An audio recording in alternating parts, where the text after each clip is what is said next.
Fantastic. All right, great. All right. Good morning. This is artist, entrepreneur, and art educator Eric McRay. I'm here in my studio with Marcy, and Marcy attended my business workshop, a business of art workshop at the Innovation and Entrepreneurship Center here in downtown Raleigh, and she's here for a business and art consultation, and she was kind enough to allow me to make a vlog post with this content. So we've already spoken a little bit, but we're going to continue, and you get an opportunity to share in this experience. So here we go. Excellent. All right. So this is my go big or go home year. I've been doing my art business for a year. Okay. And my December sales were awesome. Fantastic. Like if I could do my December sales every month or close to every month, I wouldn't have to do anything else other than my art. Sweet. So that's pretty much my goal for this year, is to figure out how to do that. So okay. So I'm trying to go through and diversify where I get my income from. So Smart. I'm applying to more shows, bigger shows this year Good. that I didn't have the confidence to apply to last year, because it takes a lot to get into this. So the show circuit, really, because you've got to buy the tent, you got to have the special You're talking about walls, festival shows, and festivals stuff like, versus commercial, right, versus jury gallery exhibition. Okay. Yeah. But I mean, you know, like Lazy Days, Art Exposure, the stuff that's out in Virginia, all those, they're still juried. It's kind of like getting, you know, yeah. So so last year I invested in all that stuff. That way I. So you have a tent now. Yeah, Good. I have all the stuff to do it. I have the mesh walls. Oh wow! And all that stuff. Got a serious setup. Okay, good. You've chosen to invest in your business, and that's a good way to look at it. Sometimes artists don't want to spend any money, and they wonder why they broke. Well, I didn't buy anything until I'd already made the money. Right. So so you turn your investment back into a greater investment. Your profits into a greater investment. Okay. Yeah, which I think is kind of a smart way to do it. Definitely. But, so yeah, so I've started teaching a little bit, so I would like to expand that. I'd like to teach more, maybe at different places. So let me interject. Marcy has a degree in art and also a minor in marketing. So she has a 4-year degree in art. Not all artists out there do have 4-year degrees. Some have even more. But really, the key thing is about effectiveness.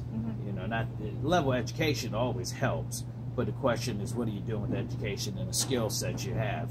So obviously, she's got the entrepreneurial mindset and wants to achieve something and build something. So it's, you get out of it what you put into it. Right. Okay. Yeah, absolutely. So your specific question pertaining to this is what?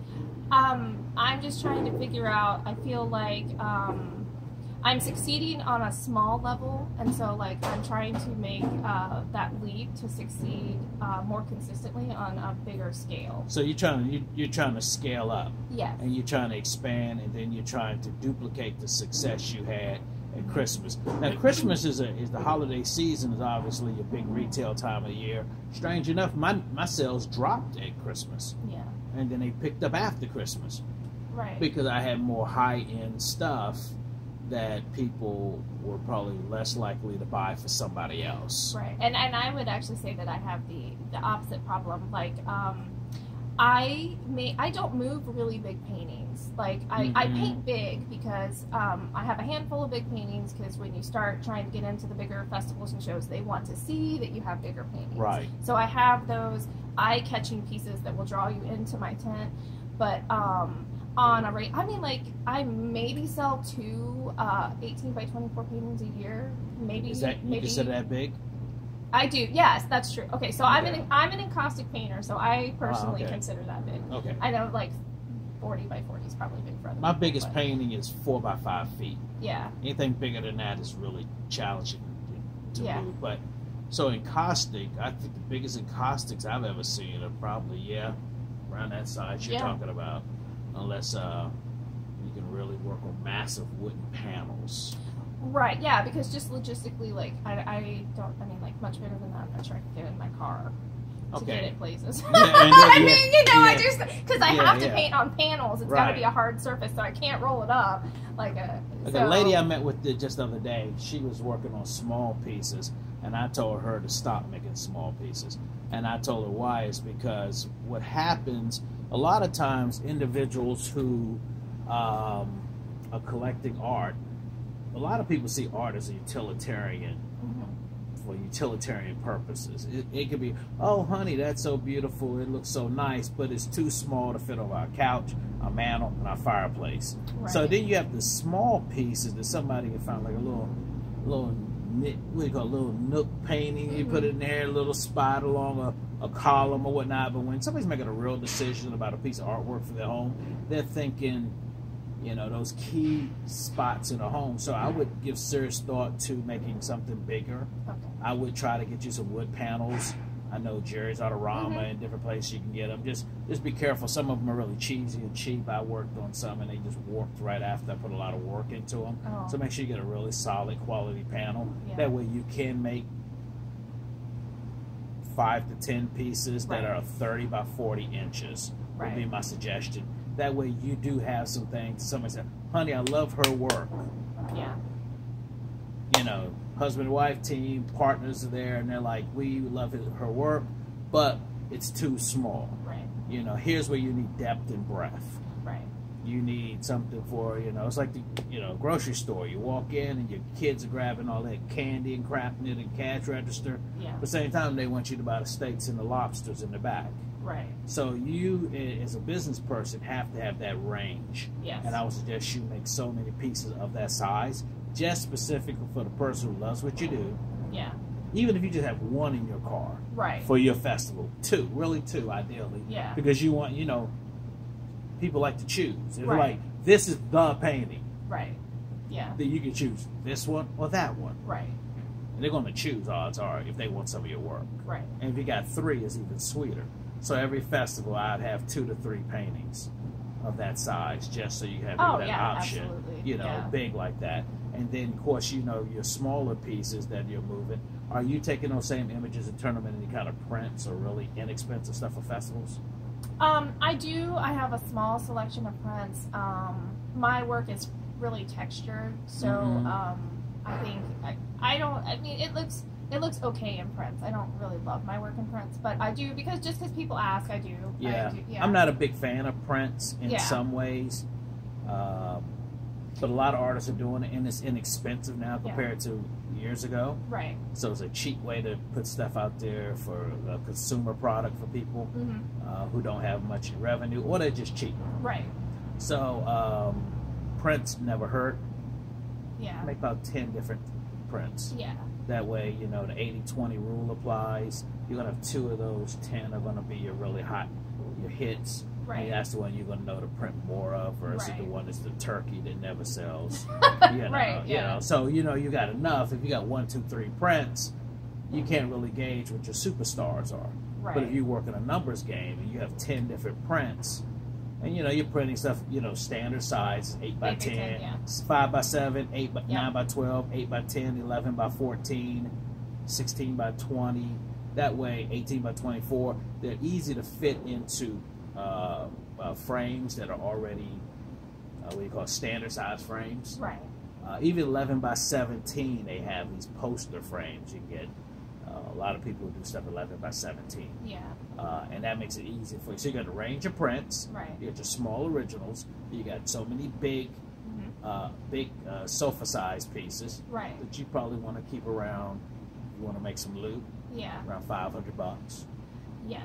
You get over 500, it's like they got to get the Ouija board out. They got to call a pastor, a financial advisor. I was going to say, I have noticed that. I was like, there's definitely a price point that things move, and it's usually $100 and under. Yep. Like, that's your impulse buys. Yeah. And I sell tons of stuff in that range. It's getting people to go up to, you know, like $350 to $500. Yeah, yeah, $350 to $500. That's where they start to really. They have to think about it, and they come and they look at it like 8 different times, and then you know sometimes eventually they do actually buy it. Yeah. But yeah, I had a lady come in here yesterday, saw one of my paintings on the wall, She loved it, and she said, "How much is that painting?" I said, $2,200. I thought I would have to get like those. Yeah. Was it a defibrillator or something? Yeah. She's like, you know. And but I've had other people. I say $2,200. They go, "That's pretty good, Eric." Yeah, right. I'm gonna get that. So depends on who your clientele is. Right. But when you're at a festival, since you're looking to talk about festivals, they got the dog, they got the stroller, they got the waffle cone with ice cream, kids dragging on them. That $50 and under impulse buy is right on point. Yep. Under 100, they can still deal with that. And then there's people who are seriously looking for stuff, and that's the $350 to $500, and you can still move some stuff. Yeah. And that way you keep your revenue. I'm a big believer. You talk about that December being that hot time, you're moving a lot of stuff. You have to build your business where it can deal with the fluctuation of the seasons. Right. My mother was so wise, and at one time I was really trying to narrow in, and for me, I do so much stuff. It was difficult to do that because I have so many ideas, like these new sushi paintings I'm doing. And she said, variety is the spice of life. So what I saw is that some bodies of work would decline in popularity while others would go up. And these things would go through cycles. So this is hot and this is not. You're a proponent of working on a bunch of different bodies of work at one time? I'm not against it. I mean, I think variety works. I think that's good. If you read the book called Selling for Dummies, it talks about depth and breadth.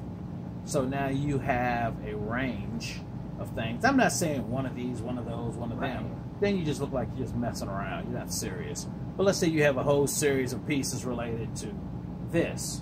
Yeah. Like landscape inspired. You got a whole bunch of this that's abstract inspired, or a bunch of those that might be, I don't know, birds, whatever. I don't know what your cup of tea is. But then you're going to find that different people respond to different things. Say maybe 2 or 3 different kind of works that are still, it seemed like the same artist made it to a certain extent. But even though mine's vary, my color pulls my work together, and some of the, I guess, how I paint.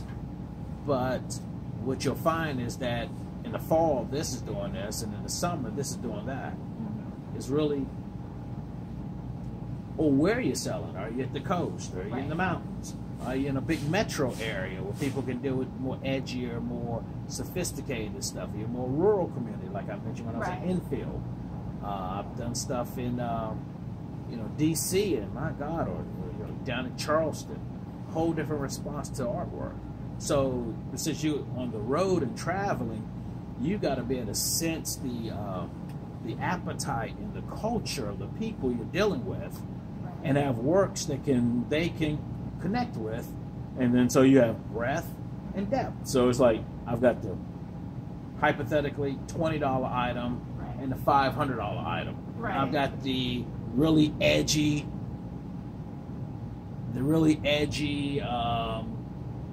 skull paintings or something. I don't know, people paint all kind of stuff, and then you got they're like, oh, that's so cute, or because that's life. There's a range of who you are and the complexity of how we think. Not everything's serial killers and war, but not all of it is puppies and marshmallows.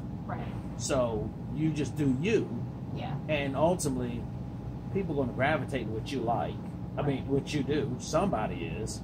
Don't worry about those folks out there too much, because there's always art critics. And somebody's always got an opinion. I've been called a racist because somebody said I painted too many black people. Had a guy call me a racist because I painted too many black people. Hey, you might not notice that I'm African American, I'm painting my culture, So somebody's always going to be offended. So you can't worry about them. Don't think about them all. Think about the people that are supporting you. So when you're trying to make this leap, where you're getting, you're building up, because basically what I need to do is I need to build up consistent clientele.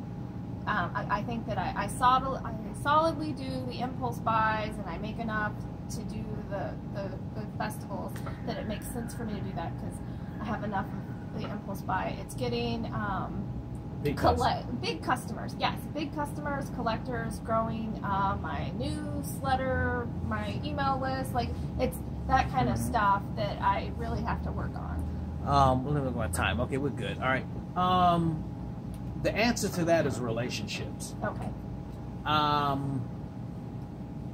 You walk into McDonald's and they sell you a filet of fish sandwich. They're not tracking Right. where you're going, who's walking in and out the door. They just look at demographics. Right.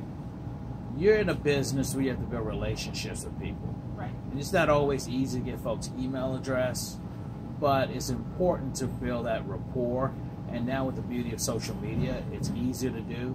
I remember when I used to mail out postcards and give phone calls to people. Right. And I've been doing this a long time, where email was in its infancy. I was one of the first artists in this area that were using email. And when I had a website, people thought I was Buck Rogers or Captain Kirk or something because I had a website. Yeah. And that was in the early 2000s. Not many artists had them, that I knew of. And matter of fact, my website won an award. Yeah. So that having a website is key. People rely on social media, but your website is your hub. If you want to build that diversification in your business, you need some place that you can control. But who knows what Facebook's going to do tomorrow? Right. You don't control Facebook. Right. So that way you can connect all your social media platforms